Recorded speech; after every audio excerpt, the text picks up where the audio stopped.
बोलिए प्रेम से भक्त वत्सल भगवान की जय। या देवी सर्वभूतेषु मातृरूपेण संस्थिता नमस्तस्यै नमस्तस्यै नमस्तस्यै नमो नमः। या देवी सर्वभूतेषु दयारूपेण संस्थिता नमस्तस्यै नमस्तस्यै नमस्तस्यै नमो नमः।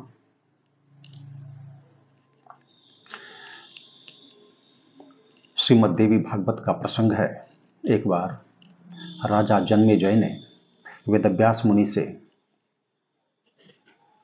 कर्मगति को जानने की जिज्ञासा प्रकट की। कर्म की गति क्या है, इस पर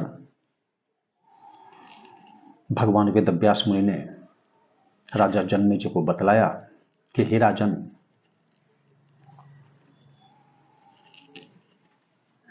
जो कर्म है, कर्म की 3 गतियां हैं और जन्म होने का हेतु कर्म ही है। हमें कुछ करना है, इसलिए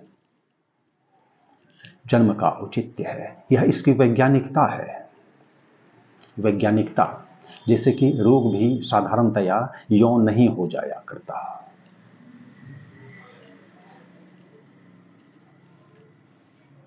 यौन नहीं हो जाया करता, उसकी भी अपनी एक वैज्ञानिकता है। कर्म के परिणाम स्वरूप रोग होता है। फिर कर्मजनित रोग है, दोषजनित रोग है। रोगों का भी वर्गीकरण है।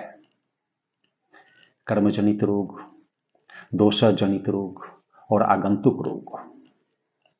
हमारे कर्मों में हम जो कर्म करते हैं उनमें जो त्रुटियां हो जाती हैं, जो निषिद्ध हैं, वे भी हम जाने अनजाने में कर लेते हैं, लेकिन उसका फल तो हमें भोगना ही पड़ता है।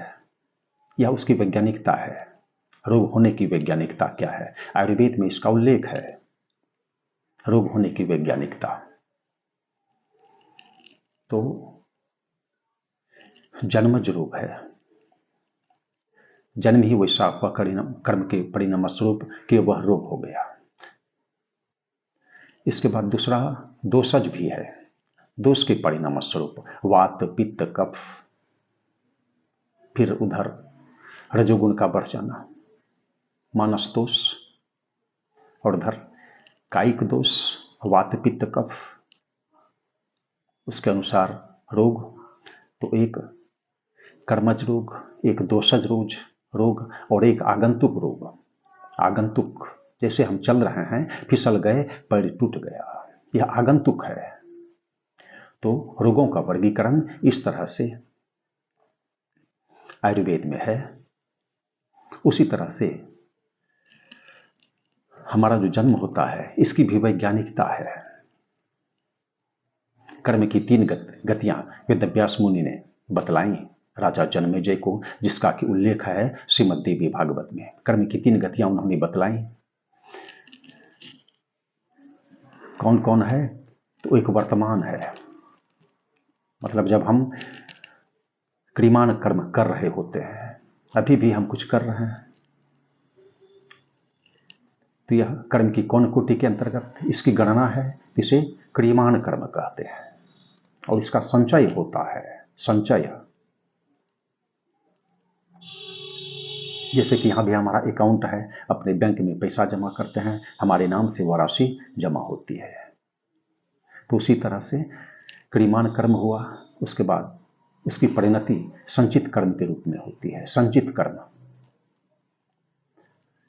कर्म हो गया और उसके बाद कालांतर में वही प्रारब्ध के रूप में प्रकट होता है। प्रारब्ध, और उसका फल हमें भोगना पड़ता है। और इसकी भी 3 कोटियां हैं। हमसे जो कर्म होते हैं 3 प्रकार के होते हैं। एक राजस, एक तामस और एक सात्विक। श्रेष्ठ कर्म जो हैं, उत्तम कर्म, शास्त्र विहित कर्म, वे सात्विक कर्म हैं। उनका परिणाम क्या होता है? तो सात्विक होता है। फिर राजस कर्म जो हमसे हो जाता है, तो उसका हमें राजसी फल मिलता है। और फिर जो तामस कर्म हो जाता है, यानी कि जो निषिद्ध कर्म है, तमोगुण की प्रबलता के कारण हमसे जो निषिद्ध कर्म हो जाया करता है उसका तामस फल हमें होता है, यानी पाप योनियों में अशुभ कर्म के हो जाने से ऐसा होता है, हमें दुख होता है, हमें क्लेश हुआ करता है। पूछा था राजा जन्मेजय ने वेद व्यास मुनि से कि 100 यज्ञों को संपन्न किया देवराज इंद्र ने, सुरपति ने, उसके बाद भी उनकी च्युति हो गई, इसका क्या कारण है, इसका हेतु बतलाएं। तो उन्होंने कहा वेद व्यास मुनि ने कि जितने भी हैं, चाहे वे ब्रह्मा हो, विष्णु हो, महेश हो, अन्य देवगण हो, यक्ष हो, गंधर्व हो, मनुष्य हो, जो भी हैं सब कर्म के अंतर्गत हैं और जन्म होने का हेतु यही है। वह अवधि पूरी हो जाती है, चाहे हमारे करोड़ों जन्म हो जाएं, करोड़ों कल्प बीत जाएं, लेकिन जो कर्म हमसे संपादित हो गया, चाहे वह शुभ हो या अशुभ हो, उसका फल हमें अवश्य ही भोगना पड़ जाता है।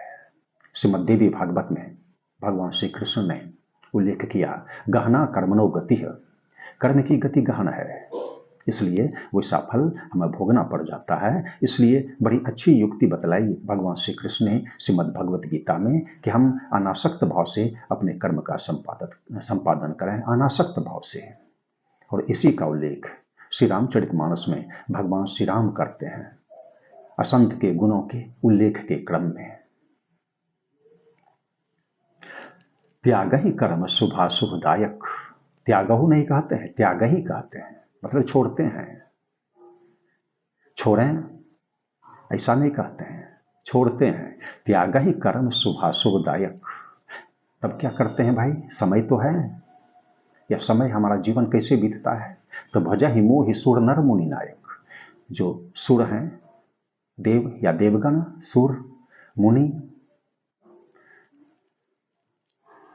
भजा ही मोहि सुर नर मुनि नायक, ये सब भजन करते हैं। किनका भजन करते हैं, किनका भगवान नाम करते हैं, संकीर्तन करते हैं, ये सब तो भजा ही मोहि, यानी भगवान नाम का वे सब जप किया करते हैं, संकीर्तन किया करते हैं। और किस तरह, तो त्याग ही कर्म शुभ अशुभदायक, दोनों छोड़कर। अशुभ को तो हम छोड़ दें, शास्त्रों का अध्ययन करें, संत महापुरुषों के वचनों को सुने, उनकी संगति करें, तो हमें ज्ञात होता है निषिद्ध कर्म हम छोड़ दें।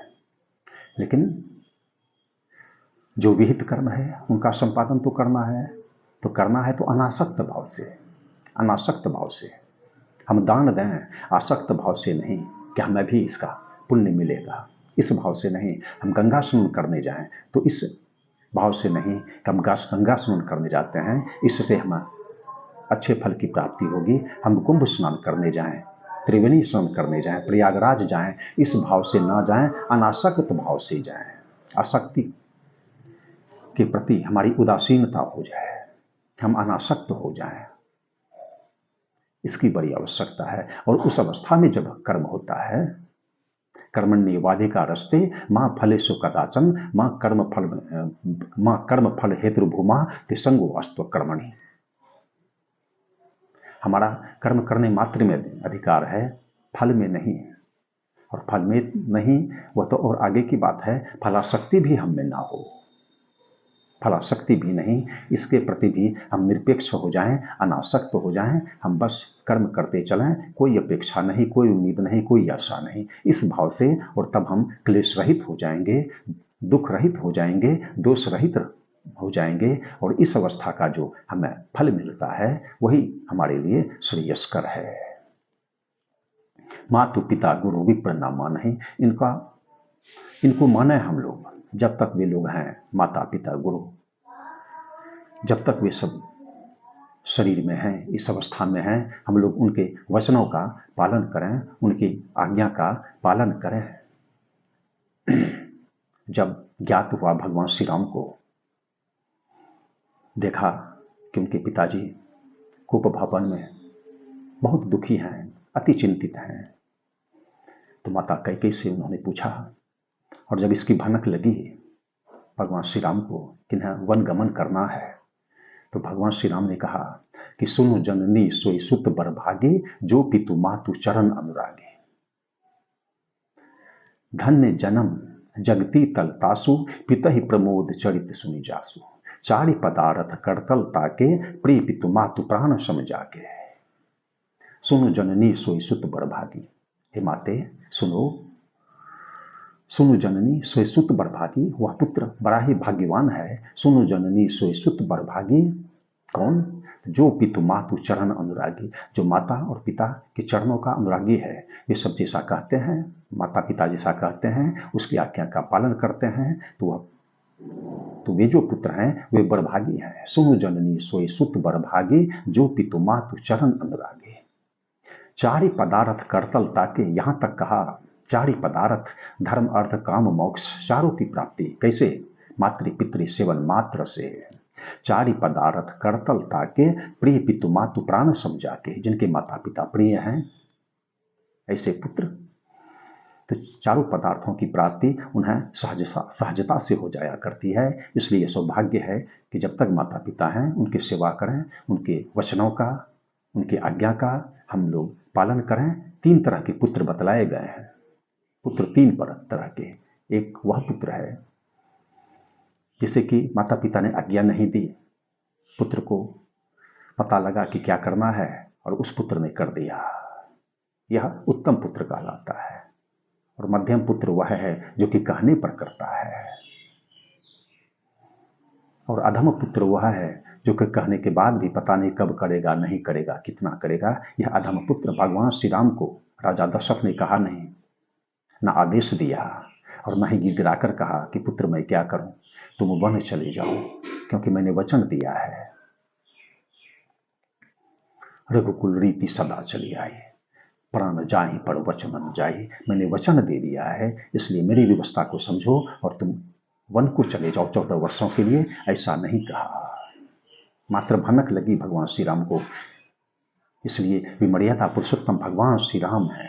मात्र भनक लगी, और भनक मात्र लगने पर उन्होंने कहा कि इतनी मात्र से पिता को ऐसा दुख हो गया, इतनी ग्लानि न हो गई है, मुझे विश्वास नहीं होता है। और कोई बात है माते, तुम बतलाओ, और कौन बात है जिसके कारण मेरे पिताजी इतने दुखी हैं? परोक्ष रूप से पिताजी से जानना नहीं चाहते हैं, माता कैकेयी से जानना चाहते हैं। और ऐसे लोगों के लिए भगवान कैसे हैं? तो काल रूप तिन कहा मैं भ्राता, शुभ अरु अशुभ कर्म फलदाता। जो असंत सब हैं उनके लिए काल रूप, परमात्मा काल के रूप में है।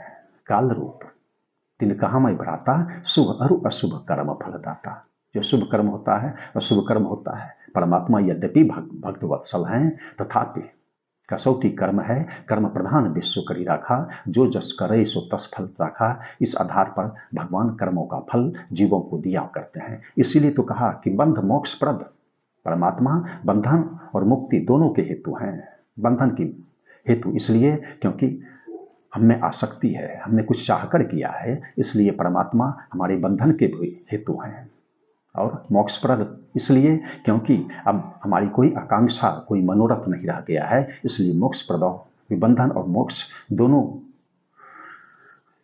में से दोनों दे सकते हैं। वह अब वैसे व्यक्ति पर निर्भर करता है, वह आर्त है, अर्थार्थी है, कैसा है।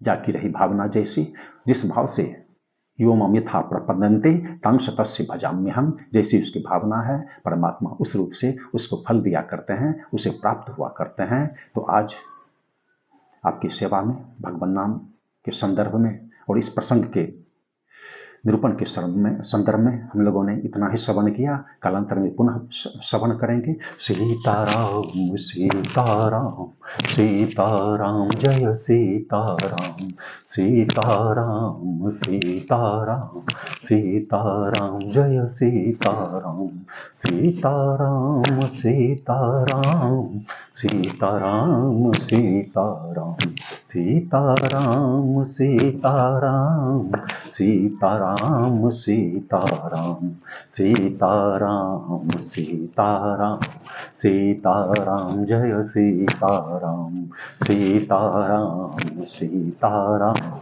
सीताराम जय सीताराम। धर्म की जय हो, अधर्म का नाश हो, प्राणियों में सद्भावना हो, विश्व का कल्याण हो। हर हर महादेव।